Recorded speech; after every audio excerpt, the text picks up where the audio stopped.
So, I'm getting remarried. Can you leave and get divorced? Don't leave a single thing of yours behind. She doesn't want to see anything that belongs to you. Susan, completely attached to Mike, and Mike, the ultimate mama's boy. My husband and I never had children. My cheating partner got pregnant, so I'm going to divorce you. One day, Mike told me that I've made many wrong choices in my life, but this time, I won't make the wrong one. This is my story of turning my life around. I'm Kate, 51 years old. My life has been a complete failure. When I was little, my parents divorced, and when I was in middle school, I got news that my dad had passed away. My mom and I said our final goodbyes at the cemetery, but the man in the casket looked like a stranger to me. Lately, I've been wondering, what has my life even been about?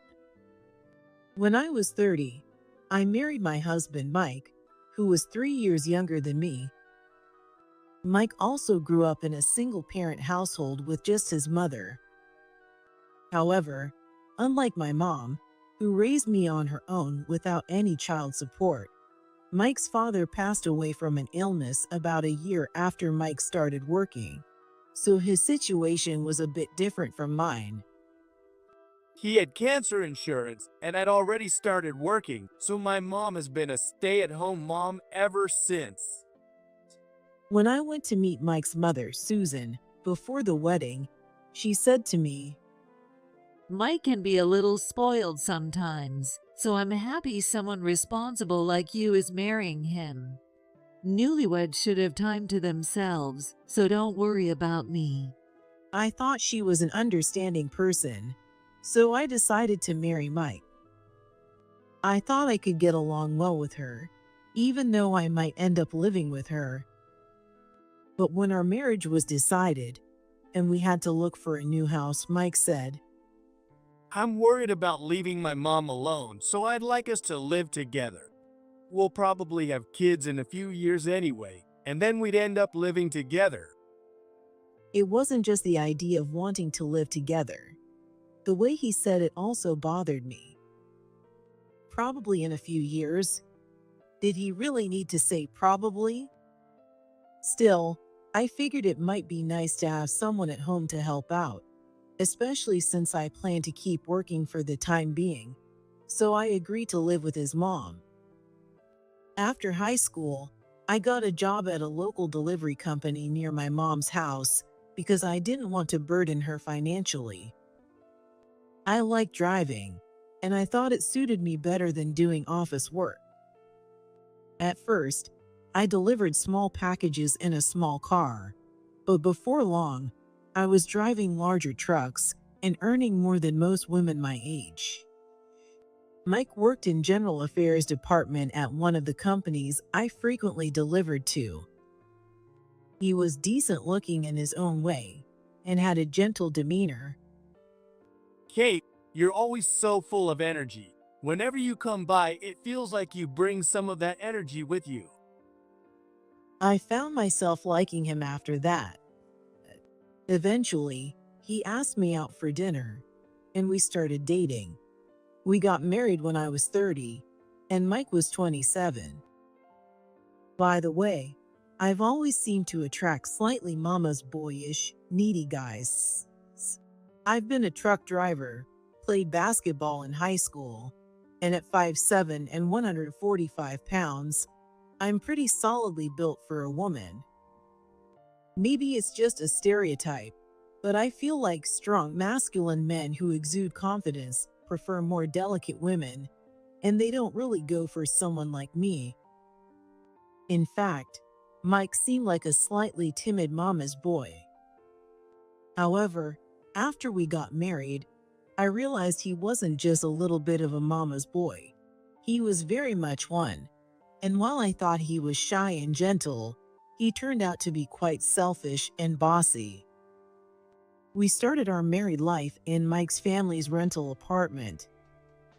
It had a room for Susan, our bedroom, and a separate room for Mike. Our bedroom was originally a study that Mike's late father used, but they'd put a bed in it for us. I didn't have my own room, but since I was at work during the day and my truck felt like my own private space, not having a personal room at home didn't really bother me. Kate, you're working after all. Leave the housework to me. That's what Susan told me, and since we were both working, our combined income would double. I imagined a bright future where we could save money, buy a bigger apartment, or even build a house. Susan's cooking wasn't bad, but it didn't quite align with the taste I had developed over 30 years. My mom was an excellent cook, and I would sometimes crave her cooking terribly. Even so, I hesitated to cook myself, thinking Susan might not feel good about it. Little by little, dissatisfaction and stress started to build up. I realized how important eating habits are in marriage. Shortly after we got married, when I cooked for the first time on one of my days off, Mike said, This is kinda bland and unsatisfying. Honestly, Mom's cooking is way better. Mike, you shouldn't say things like that. Kate doesn't have as much cooking experience as I do, so it can't be helped. Susan gently scolded Mike, looking somewhat pleased. I was at a loss for where to even begin addressing this. The food seemed bland only because their usual meals were overly seasoned, but I couldn't understand why they had to compare Susan's cooking to mine like that. Mike, nearing 30, still couldn't cut the apron strings, and Susan was so confident in her cooking that she seemed almost smug. It felt like Susan was looking down on me, the daughter-in-law who couldn't cater to Mike's specific tastes. On the surface, Susan was kind, did almost all the housework, and even showed appreciation for my job. Some people complain about in-law troubles, but my mom is great. You're lucky, aren't you? Mike often said things like that, but I couldn't help feeling that he was elevating Susan while belittling me. Still, I figured that if I said anything negative about Susan, I'd end up being seen as the bad one. About 6 months into our marriage, I wasn't feeling well one day, so I left work early in the morning and came home, lying down in my bed to rest. It seemed like Susan had gone out shopping, and after a while, she came back. However, she didn't notice that I was home and started talking on the phone with someone who seemed to be her friend. You know, we spent all that money on a good college and a good job for Mike, and the wife he brings home is a high school graduate truck driver. Hearing Susan's voice, I froze in bed. She doesn't help with any of the housework, and she looks just like a man. I don't even know what Mike saw in her to marry her. I had suspected that she didn't think very highly of me, but hearing this made me realize just how little she thought of me, and it was a real shock. I heard everything, Susan. What's that supposed to mean? If you've got something to say it to my face. Maybe it would have been better if I had said that. But instead, I pretended I hadn't heard anything. I even waited for Susan to go to the bathroom so I could pretend I had just come home from work. After that, I started keeping an emotional distance from Susan. At the same time, I began to feel something close to disgust toward Mike, who was so clingy with her. I couldn't stand how Mike constantly compared Susan and me in every little thing. Even after 2 years of marriage, Mike and I still didn't have any children. Kate, you're almost 32, aren't you? If you keep dragging your feet, you'll be over 35, and then it'll be a late pregnancy. Mike just turned 30, though. That's what Susan started saying to me. I began to think seriously about fertility treatments, So I brought it up with Mike. No way. If you want to do it, just do it yourself. He said, reacting like a grade schooler. I tried explaining that fertility treatments require both partners to participate to be effective, but he showed no interest whatsoever. Left with no choice, I decided to consult Susan. Well, of course, he doesn't want to. There's no way Mike has any problems. She said with absolute confidence. I didn't know why she could say that so definitively, but her tone made it sound like everything was my fault. I got angry and couldn't help but say strongly back to her, "How can you be so sure? Do you know for a fact he's had children before?" No, of course not. Susan's face showed clear signs of distress, like she'd let something slip. "Then you can't know whether he has a problem or not, can you?" I do know. This is from the past, and I didn't want to say anything. But when Mike was in college, he got his girlfriend pregnant. I was shocked. We were both at an age where having past relationships wasn't an issue at all, but I never imagined he had fathered a child. What? And what happened to the baby? Don't be ridiculous. They were still students. They had their whole future ahead of them. A baby was out of the question. I gave the girl some money and sent her to the clinic. It was a good thing she told me early on. I could feel myself turning pale. I couldn't believe that Mike's first reaction to his girlfriend's pregnancy was to consult Susan, nor could I fathom how he allowed his mother to take money to the woman and have the baby terminated. What happened to the girl he was dating? I don't know. They broke up right after that, it seems. Thinking about how that girl must have felt at the time made my heart ache. If Mike had been honest with me about this story, maybe things would have been different. Susan, who doted on Mike and secretly didn't think much of me as his wife, and Mike, the oblivious mama's boy. I often wondered if it was worth continuing our marriage, but without a decisive reason for divorce, I couldn't bring myself to make the leap. In the end, we didn't pursue fertility treatments, and while things seemed harmonious on the surface, our days passed with a cold indifference beneath it all. No matter what I felt deep down, it seemed that Mike and Susan didn't care at all. As long as they were happy living together, that was all that mattered to them. For years, Susan kept saying she wanted to see grandchildren, but I don't think she meant it. After living with her for years, I realized something. She didn't want me to have kids and take any sort of pride in it, nor did she want Mike's attention to shift from her to a child. In the end, I never got pregnant, and now I'm 50.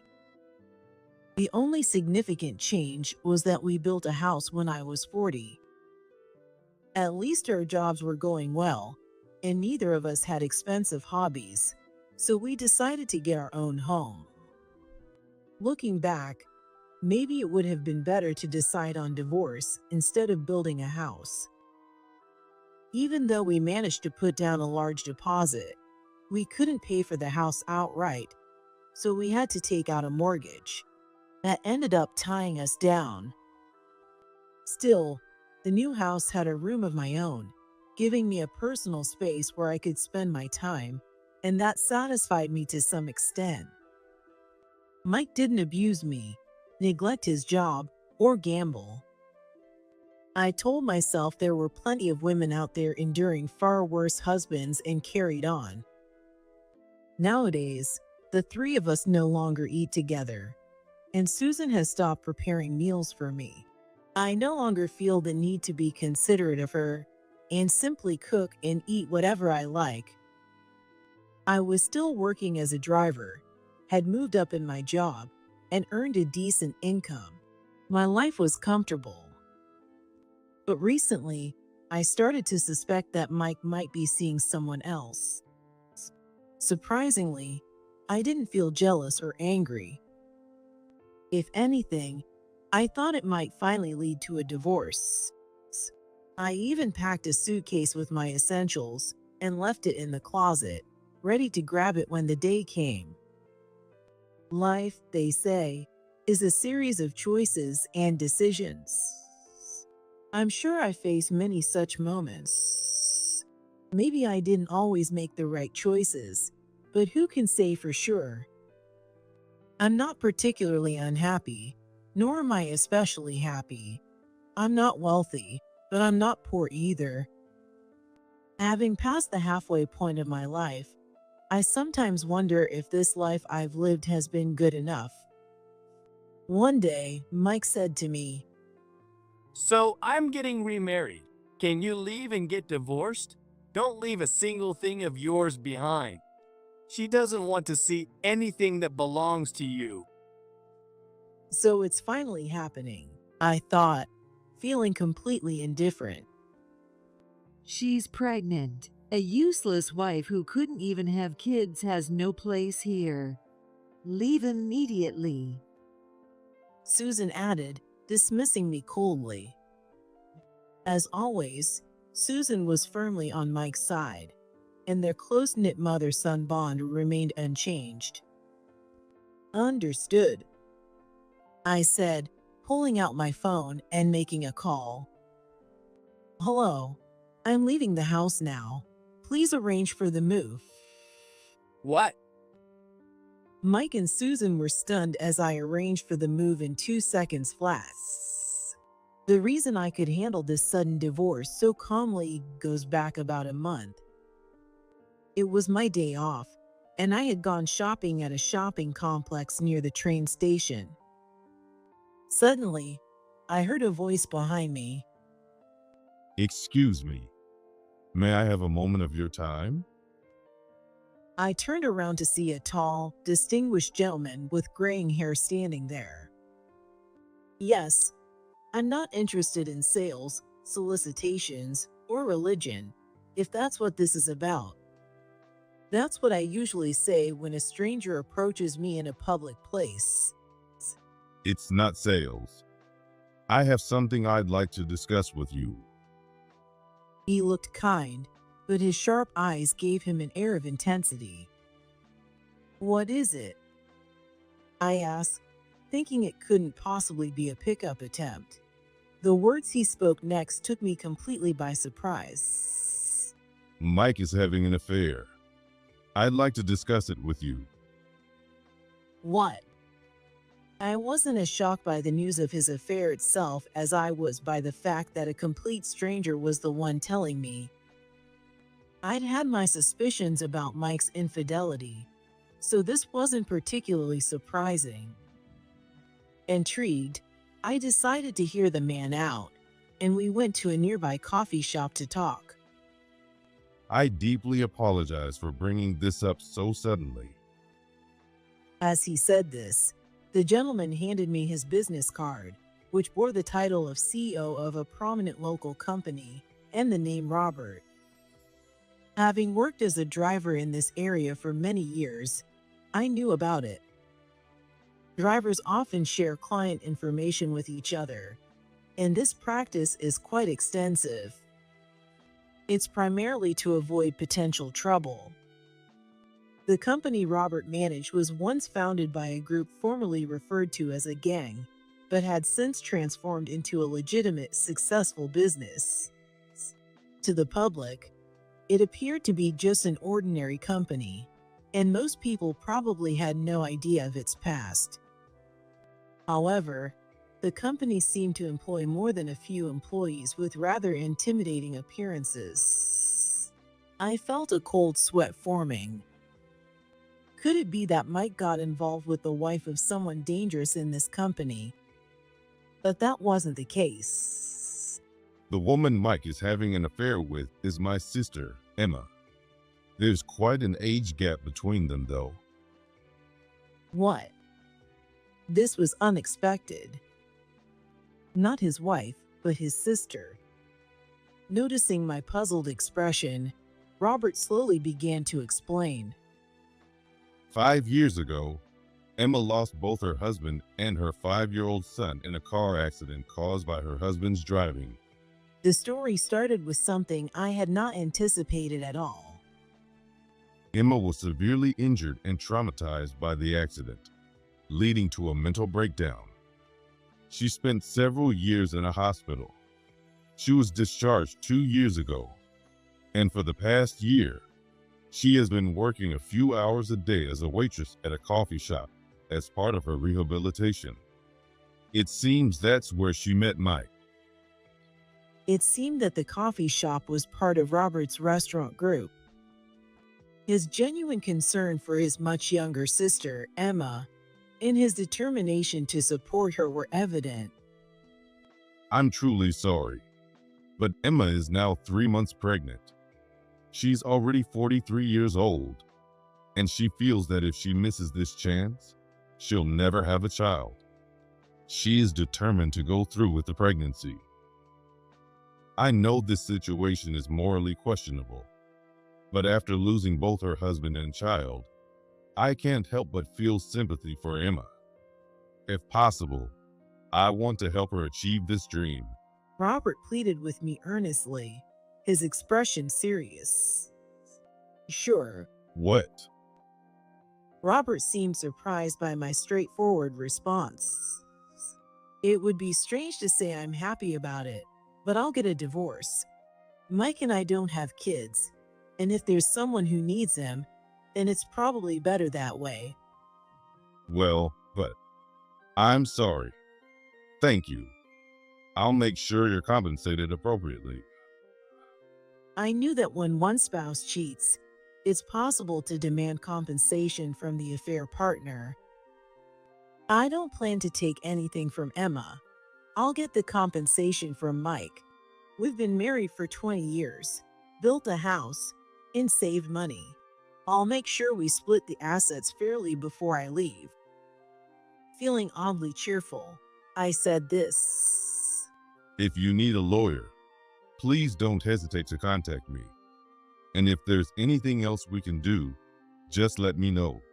I assumed he had a top-notch lawyer on standby, and then I said, well, there is one thing I'd like to ask.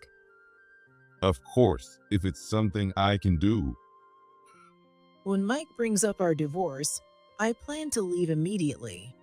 Would it be possible for you to arrange the move for me at that time? I had thought about asking the moving company I worked for, but explaining the situation seemed like a hassle. Robert looked a bit surprised and said, Is that all? If that's the case, I'll arrange for our group's moving company to handle it. Just call me when the time comes. Have you decided on a new place to live? no, I'll start looking for a small apartment tomorrow where I can live with my mom. In that case, let me refer you to one of our affiliated real estate companies. They'll find you a good place with no deposit or key money required. Impressed by how wide-ranging his business operations were, I decided to take him up on his offer.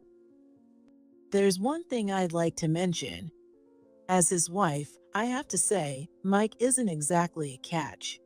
He's overly attached to his mother, and his personality leaves a lot to be desired. Is Emma okay with someone like that? When I said this, Robert smiled warmly. Well, everyone has their strengths and weaknesses. If Emma has fallen for him, so be it. But if he ever makes her cry, I won't stand for it. His smile was pleasant, but there was an undeniable intensity behind it. With someone like Robert backing her, neither Susan nor Mike would dare to neglect Emma. After hanging up from arranging the move, I turned to Mike and said, "You're divorcing me because of your infidelity, so you'll be paying alimony. I'll also be taking my share of the house and savings as part of the asset division." What? Mike and Susan both exclaimed at the same time. Of course, any assets accumulated during a marriage are equally owned by both partners. As for the alimony, $50,000 will suffice. You've got to be kidding. Why should I pay that kind of money to a useless wife like you? Yeah, I'm not paying anything. Well, this was exactly the kind of reaction I had expected. At that moment, a sleek black luxury car pulled up in front of the house. The doorbell rang, and Mike, peeking out the window, said with a puzzled expression, There's some expensive looking car parked in front of the house. When I opened the door, there stood Robert. I'm here to pick you up. The movers will arrive shortly. Dressed in an expensive-looking suit, Robert's presence left Mike and Susan unsure how to react. This is Emma's older brother. What? Oh well, nice to meet you. Susan looked startled, and Mike seemed utterly confused. Robert, thank you for coming all this way.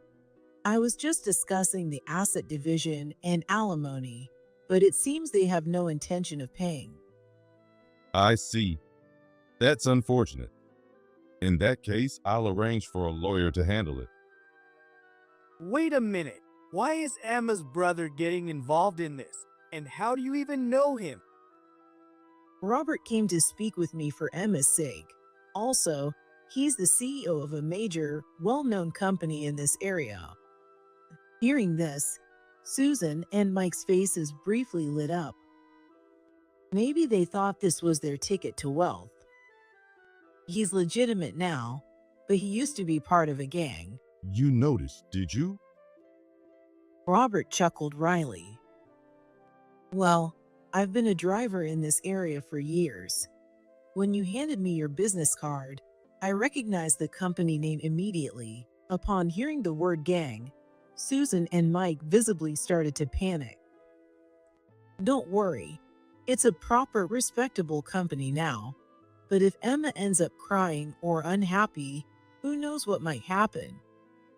I said this with a cheerful smile.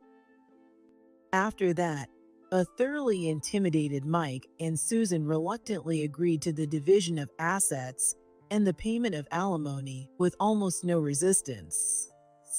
I signed the prepared divorce papers, instructed the movers who had arrived to pack up my belongings, and headed for the front door with my suitcase, feeling unusually lighthearted.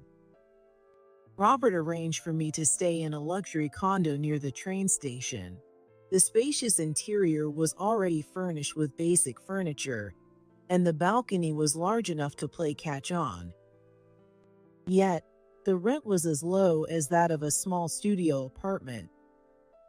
I protested, saying I couldn't accept such generosity, but Robert wouldn't hear of it. Emma took your husband, Mike, away from you. You have every right to demand more. No, this is more than enough. I've been indecisive and put off dealing with problems for too long, but I think deep down, I was waiting for a chance to start fresh. So honestly, I should be the one thanking you. When I said this, Robert looked at me with a hint of admiration. Life is said to last 100 years, so I figure I'm at the halfway point. From now on, I want to enjoy the rest of my life doing what I love. The balcony is spacious enough for a home garden, and maybe I'll get a big dog. I might even reset my career and take some time to travel. Feeling both physically and emotionally lighter, I found myself sharing these excited thoughts with him. That sounds wonderful. I think traveling with you would be a lot of fun. His words made my heart skip a beat for a moment. I ensured that I received a fair share of the assets and alimony from Mike. Since dividing the house in half wasn't feasible, I let Mike and Susan keep it in exchange for cash. Considering the remaining bank balance, Mike was left nearly penniless. On top of that, the mortgage still had 5 years remaining. You stole someone else's husband. So as a penalty, I won't be helping you or Mike. You two will have to figure out how to be happy together. Robert reportedly told Emma. Despite Robert's past as a gang member, Mike and Susan had expected that marrying the sister of the CEO of a major company would mean financial support and special privileges. However, their expectations were dashed, leaving them visibly displeased. However, unable to complain to Robert directly, Mike ended up working 2 jobs. And surprisingly, Susan has also started working part-time recently. This was because Emma was exceptionally skilled at housework, and her cooking was so good that even Mike, who adored his mother, couldn't help but be impressed. With Emma being pregnant, they decided to leave all the housework to her. Having never worked before, Susan found the situation extremely unpleasant. Combined with the stress of her unfamiliar part-time job as a cashier at a supermarket, she reportedly began to harass Emma with small, petty actions daily. When Mike didn't defend her against Susan's behavior, Emma quickly decided to cut her losses. Shortly after safely giving birth, she divorced him. It seemed she had married Mike more for the sake of her child than out of love for him. Robert said he would ensure child support was collected properly. In the end, all Mike and Susan were left with was a house with an outstanding mortgage. They lost their savings, children, and even a wife. Well, they're a close mother and son, so they can grow old together. If they end up regretting it while caring for each other in old age, that's none of my concern. As for me, I'm enjoying a fulfilling life, eating my mom's delicious cooking every day and going to work. After all, my mom's cooking is the best. Since then, Robert and I have been going out for meals and watching movies together, almost like a couple. Robert lost his wife 10 years ago, and we're both happily single. We're not thinking about getting married, but we enjoy spending time together. I've met Emma as well. She's a sweet, reserved, and dependable woman. She had a baby girl, and while I have no blood relation to her, I can't help but feel a connection. I adore her as if she were my niece.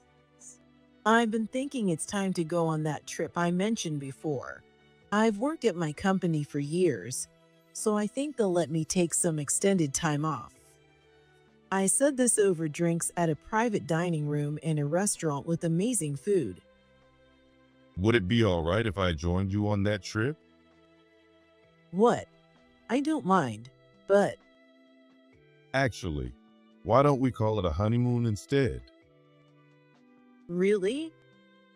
Though we had been acting like a couple, I didn't think either of us was considering marriage. I'd like to promise to spend the rest of my life with you. Would that be all right? You're asking for a promise. That's a very romantic thing to say. When I said that teasingly, Robert looked at me with a serious expression. I'm serious. His words made my heart flutter in a way I hadn't felt in years. All right, let's go on this trip together, and if we don't end up disliking each other by the end, let's get married. Robert readily agreed to my proposal. What was originally supposed to be a 10-day solo trip to Europe turned into a luxurious, month-long world tour for the two of us. Robert's escorting was perfect, and far from disliking him, we didn't have a single argument. It was a dreamlike, incredibly happy month-long trip. Toward the end of our trip, at an old church in England, Robert handed me a diamond ring unlike anything I'd ever seen and proposed to me once again. Of course, I accepted. Preparing the ring before the trip and proposing at a romantic church, it was just too perfect. After we returned home, we held a wedding reception with our close family and friends. Our new home after the wedding is Robert's spacious estate. He had lived there alone for many years after losing his first wife, but thanks to a housekeeper who came regularly, every room was beautifully maintained. Since Robert welcomed the idea, I ended up living there with my mom. My 75-year-old mom is still full of energy and eagerly takes on the task of cleaning every corner of the big house. Robert told me I could quit my job if I wanted to, but with my mom taking care of the housework and the idea of being a wealthy lady not quite suiting me, I decided to continue working at the delivery company. My mom's delicious cooking has also become a big hit with Robert. I've made plenty of mistakes in life and had my share of regrets, but if the ending is good, everything else doesn't matter. These days, I feel so happy that I truly believe that. On our next day off, Robert and I are planning to visit a dog adoption event together.